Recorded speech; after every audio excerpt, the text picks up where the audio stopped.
wonderful event of our Curatorial Fellows exhibition. This is the 5th exhibition in this program.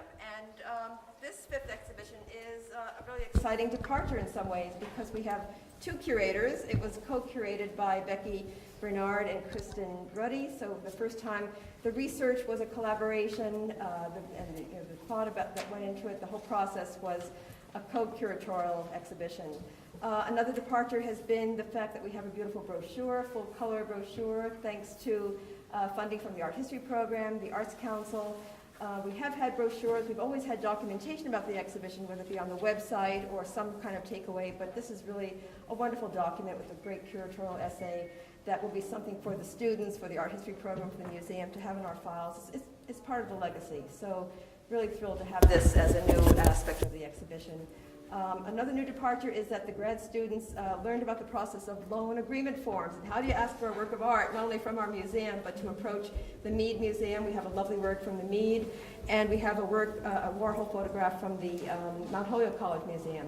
So this is sort of the pilot project for future exhibitions where we can borrow from the other 5 college museums. Our museum has borrowed from other museums around the world, but it was wonderful to have the curators of this exhibition learn about the process, to understand what the paperwork is involved, how do you do an ask, and what are these other collections that are available to us.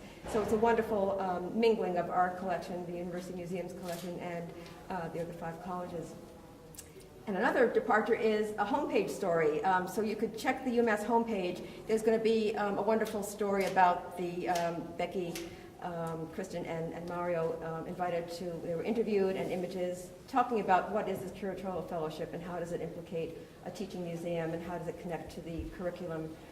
So all of these new aspects, it's a wonderful outgrowth of this whole program.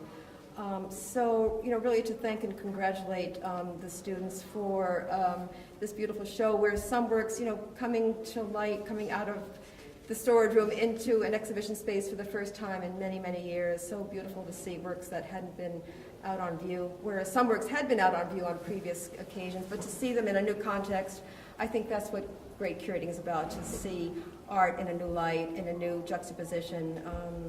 That's the test of a great museum, to recontextualize art in a new light.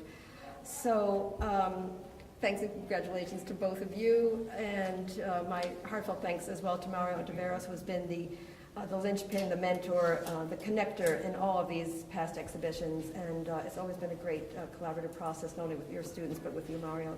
Great pleasure to work with you.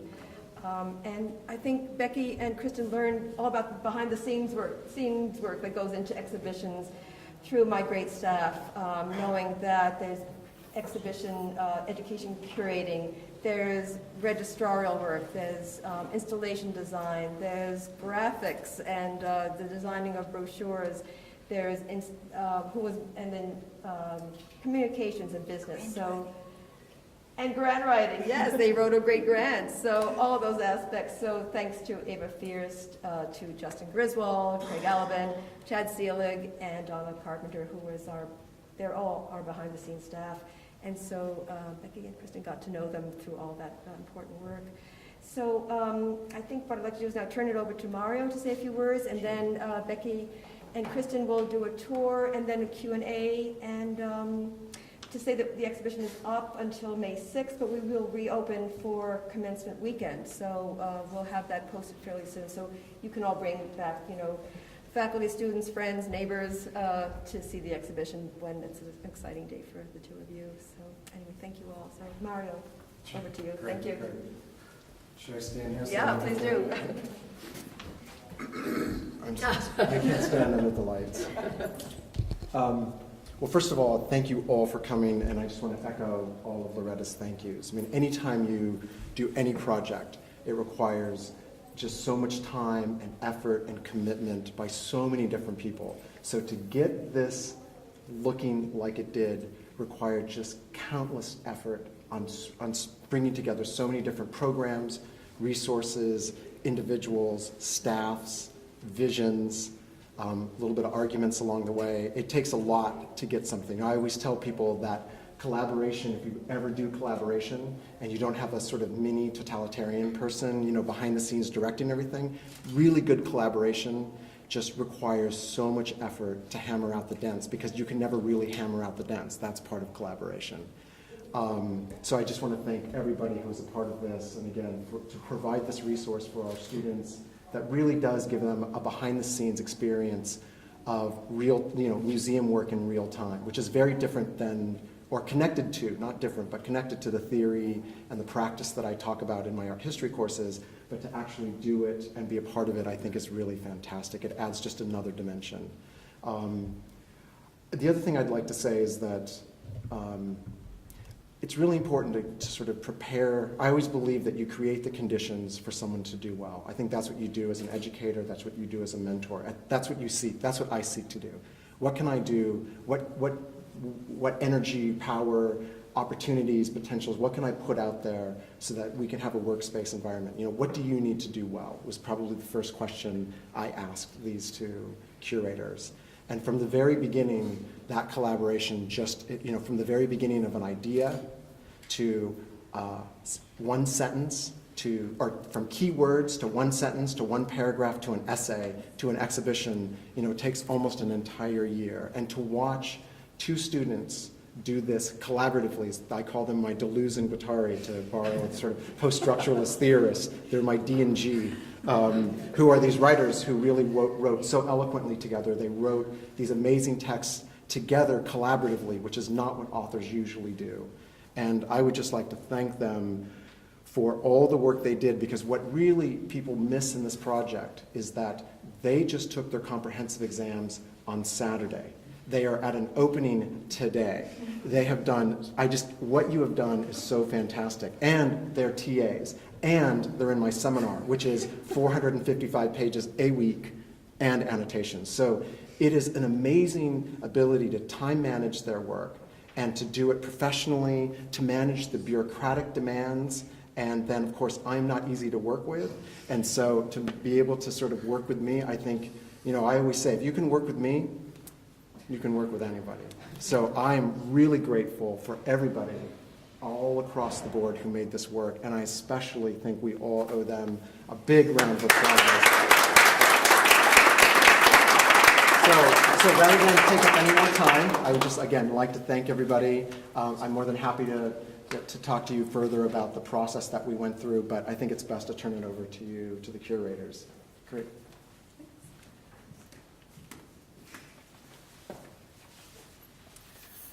So before we begin, we have a handful of people that we would like to thank and without whom this exhibition would not have been possible. First and foremost, the amazing members at the University Museum of Contemporary Art, specifically Loretta Yarlow, the museum's director, Ava Fierce, the curator of education, Justin Griswold, the registrar, Craig Alaban, the installation manager. They've all been extremely supportive throughout this year-long project, and as first-time curators, their insight and experience as seasoned museum professionals has been invaluable. Additionally, we would like to thank Chad Seeley for designing our brochure and all of the publicity. As a fellow graduate student, we know that you're very busy and you're very demanding schedule, and we appreciate all the time that you've put into this exhibition. We also like to thank the art history program for its support, and especially the faculty that contributed important funds. And a special thanks to the program director, Professor Letitia LaFollette, who met with us and helped guide us through the process of acquiring those funds. And finally, we have to give a special thanks to our advisor, Professor Mario Monteveros, for his continued guidance throughout this project. He advised us throughout all aspects of the exhibition and really pushed our ideas and our analysis to this final product.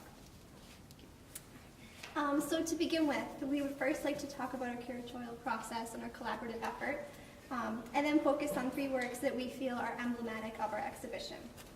The accompanying brochure includes our co-authored curatorial essay, which expands on the ideas that we'll be talking about today. And at the end, we will open it up to any questions. So to begin with, we wanted to start with James Rosenquist's 10 Days. This work really began our whole show and was kind of the cornerstone for our exhibition. The exhibition is based primarily on works from the museum's permanent collection. We began by looking online at their archive and selecting works that looked interesting and caught our attention in some way. We started with a list of about 30 works without having any particular question in mind. But by going in and viewing the works in person, we began to form questions in dialogue with the collection. During this initial viewing, we were immediately drawn to works in and of the domestic sphere. This process allowed the research question or the curatorial problem to realize itself through that first-hand experience at the digital level and then developed with the materiality of the object. So upon viewing the works, we were quickly able to narrow down our list and decide to focus on the domestic interior, specifically focusing on works in the 60s and 70s. 10 Days was one of the initial works that we both really loved, and we just knew that it had to be in our show. Even though it's quite small, we knew that it was going to be really important. And as our show developed, it became particularly significant, especially in relation to our title, Domestic Sphere Goes Pop, as the objects depicted can be used to pop things, bubbles or spheres. It's formally stunning, it's clean, simple, and direct, but at the same time, it entices you to linger and spend time with it. We wanted to explore the coupling of formal clarity with these odd juxtapositions of everyday objects. Using this work as our foundation, we developed our exhibition to include works that followed these formal parameters. Having selected a handful of works, we needed to push our analysis further and really answer the question as to why we were drawn to these bold images. So to answer that question, we're going to move now to Sheer Line over here.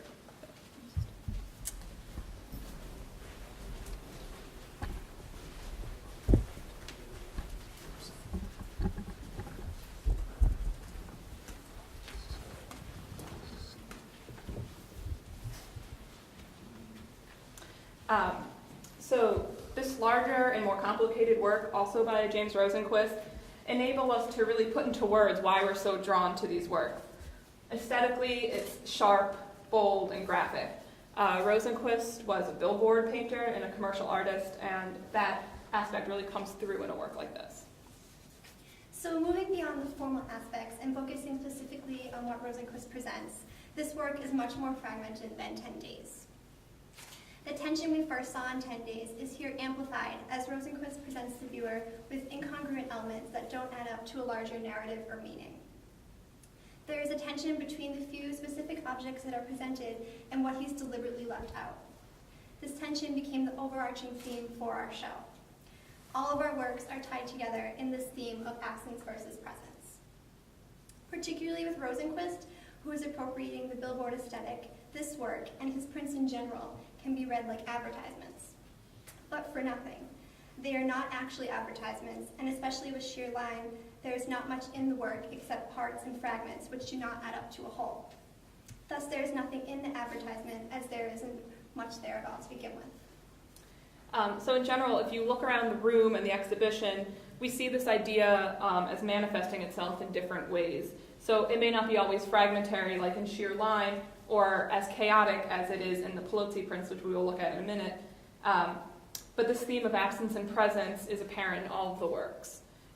So that question that we were asking ourselves in the beginning about why we are attracted to these works is finally answered and articulated here in Sheer Line. And that's why we think it's super important. So now we're going to move across the room to Eduardo Pelozzi and his prints, and we'll see a very different way that this theme presents itself.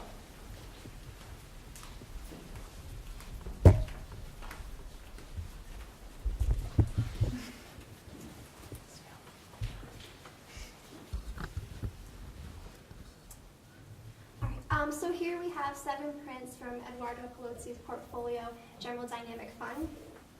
In order to make this portfolio, he drew upon his own eclectic collection of ads, magazines, technological journals, and other materials from his personal archive. It serves almost as an analysis of popular culture, bombarding the viewer with images from mass media. Obviously, like I said, these works are not as clean and simple as Rosenquist's prints if you get close to them later. However, in his appropriation of mass media, he presents iconic symbols that are easily understood. His work also relates to this underlying tension throughout the show, as it alludes to absence through an overabundance of presence. He bombards us with all these signs and symbols, but they don't add up to anything, as they are empty signs rather than signifiers of a real presence. However, in our everyday life, we give great value to these empty signs and symbols. So all of the works in our show were created in the 1960s and the 1970s. Yet the idea of absence and presence continues to be prevalent in our culture today, perhaps even more so with new social media. The distinction between the domestic interior and the public sphere has been dissolved. This is something that Becky and I think is important to point out, that our show is in the 60s and 70s. This idea has really blossomed now, and we're inundated with these everyday objects all the time, and everyday life is distilled down to a reality show template or something. And Becky and I love to keep up with the Kardashians, and we watch all the Housewives, and we see this really in our everyday life. So I think we want to make that connection. So I guess at this point we wanted to open up if anyone has any questions for us about our show or any of the works. Yes, Mark. Oh, no, did you have a question? I was just going to ask a general question about the permanent, your process of going through the permanent collection. And I don't know, where is it? I mean, obviously not open to the public, but Yes. yeah. Well, we started online looking on the online database, and then we set up a meeting with Justin, the registrar, and he was nice enough to take us back. They have everything stored somewhere here. And Yes. and, Need a special key. exactly. And he was nice enough to have most of the things on our list already out for us to look at. And then these works in particular were part of a much bigger portfolio. So this is 7 of, I think, about 50. So. Yes, to answer the. We are open to the public. Right. Our permanent collection is viewable by the public upon appointment. And we would not open the door for you and say, okay, we lock you in this room, you will rifle through everything. But what we would do is, would ask you first to go on the database, the digital database that you can go from your home computer to. And then you would say, I'm interested in such pieces. We would get a few days' notice and pull them out for you, and then you'll be able to see them. That's how the process goes for everybody. What do you mean by domestic sphere? We thought of it as good question. So when we pulled all of our works, we were trying to figure out why. Literally we went online and we were just like, that looks good, and so we had works from the 60s all the way up to present day. We had color photographs, we had everything. So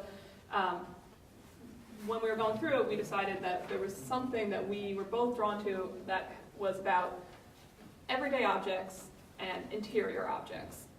Objects in the interior or interiors themselves. So I think that was something that we were looking for in terms of the domestic sphere. For us would be something that, something about everyday use, something that seems unremarkable, but making it remarkable by putting it in a work of art. Oh, so sphere means dimension, or is used in that context, not the concept of a sphere. Yes. Right. Or like I think just domestic sphere as being the space of domesticity. Domestic issues. Mm-hmm. Yes, Mario. So as a follow-up to Yes. that, so the question that I know that you had to deal with, that I think would be really nice to have people hear how you grappled with this, is, so you have an exhibition called The Domestic Sphere Goes Pop. You write a lot about gender, and yet there are no women artists in your show. So the question that we've dealt with and that you've grappled with, I'd like you to talk a little bit about that. Well, part of kind of the parameters of the Curatorial Fellowship is to work within the museum's permanent collection. And once we kind of narrowed down what our topic was and what we were really going to focus in on, there weren't any particular works that fit into our specific topic that were done by women. So. Yeah. So there were examples of women pop artists available here and in the other 5 colleges, but none of them dealt with this idea of the domestic interior or absence and presence. So we're not able to include that in our exhibition, but we do include a footnote in our essay about that, and I think it was something that we really wanted to make everybody aware that we are aware of it, and but even that a lot of scholarship around gender or female pop artists informed a lot of our work and a lot of the essay.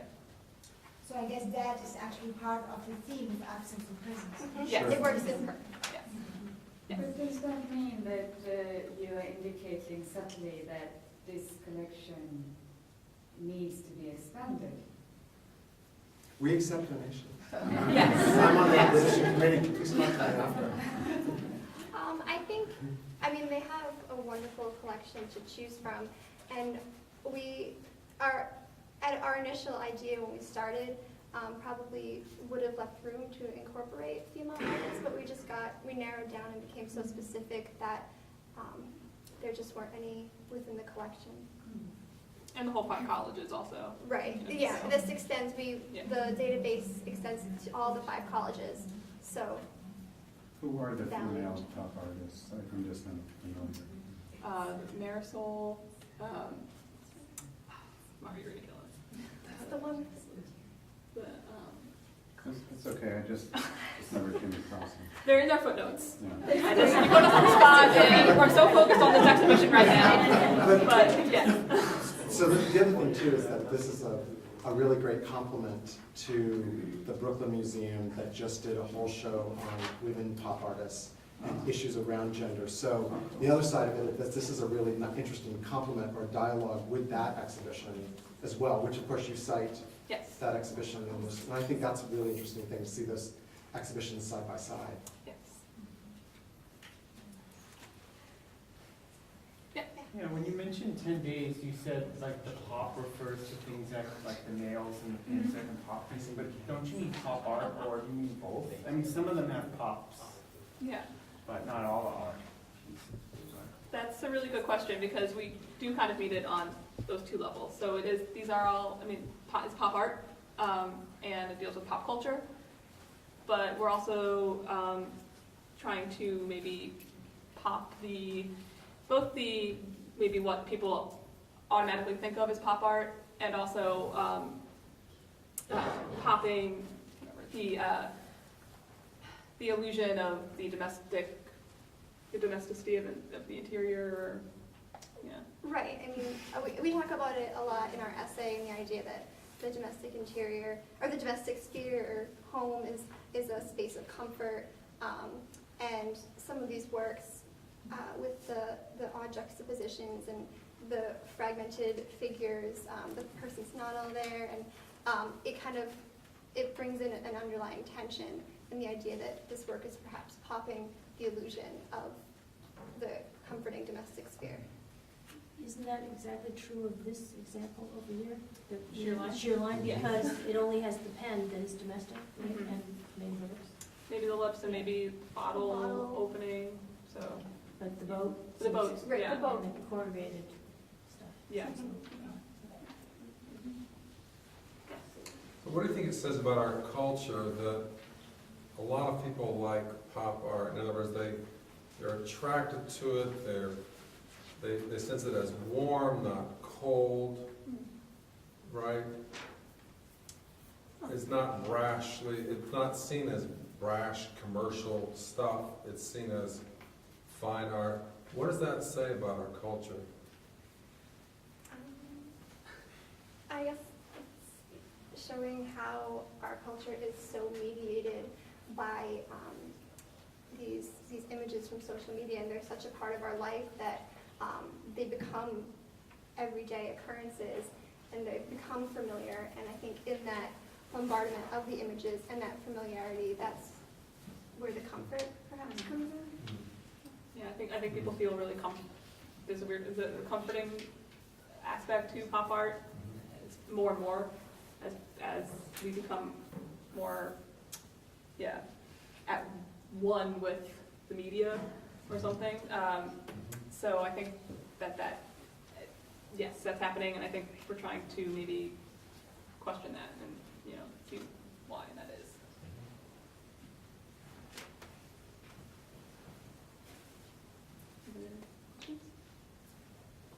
Can you just talk a little bit about like the collaborative process? I mean, this is to me a really artist-friendly exhibition. So can you talk a little bit about some of the curatorial decisions you made along the way? Like, for example, you mentioned that you started from a digital image, and then you saw work firsthand. So sometimes there's a disconnect between those things. So I'm just curious whether you talk about the process, the curatorial process, or those early stages. I mean, how does that work? Well, Beck and I work really well together, which is really awesome. Of course, the pause there just Yeah. implies that, well, there's a lot of tension, but we're here now. Right. There's tension within us, which came up. Yeah, and I think we were saying earlier that a lot of these works, like we said, we had these 30 works, and some works looked amazing on the database, and then in person they still look amazing, but they weren't quite what we thought they were going to be. They weren't quite as fantastic. Well, they were still fantastic, but just not for our show. Exactly. And then other works, like Pelosi is a great example that we had this. It was a Friday afternoon. We met with Right. Justin. We had a long week, and I think Mario was there as well. And we were going through all the works, and I think the Pelosi portfolio was one of the last things we looked at. And I think we were a little tired, and we were maybe a little grumpy, and we were kind of getting to our wit's end of looking at art anymore. And but then we opened this Pelosi up, and it was like love at first sight or something like that. It was amazing, and we knew we loved it, and so things like that happened that we didn't know. That was the images that were online from General Dynamic Fun were none of the images you see here, and they were very different, and so we were really surprised. That was one of the good surprises we had.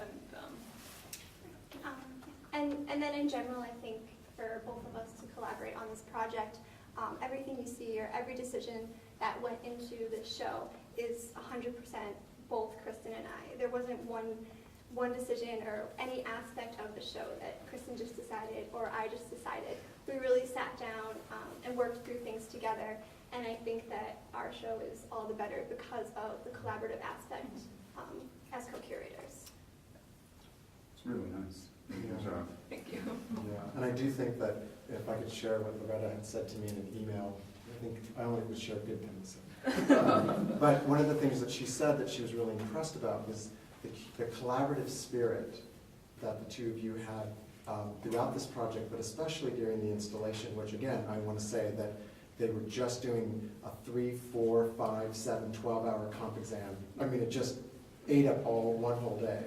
And then you came in on Monday and still had this curatorial spirit, which is a real sign of professionalism and also maybe just numbness. But I think that says a lot for the two of you to do this together, and you just really deserve a lot of congratulations and acknowledgement of really great work. Thank you.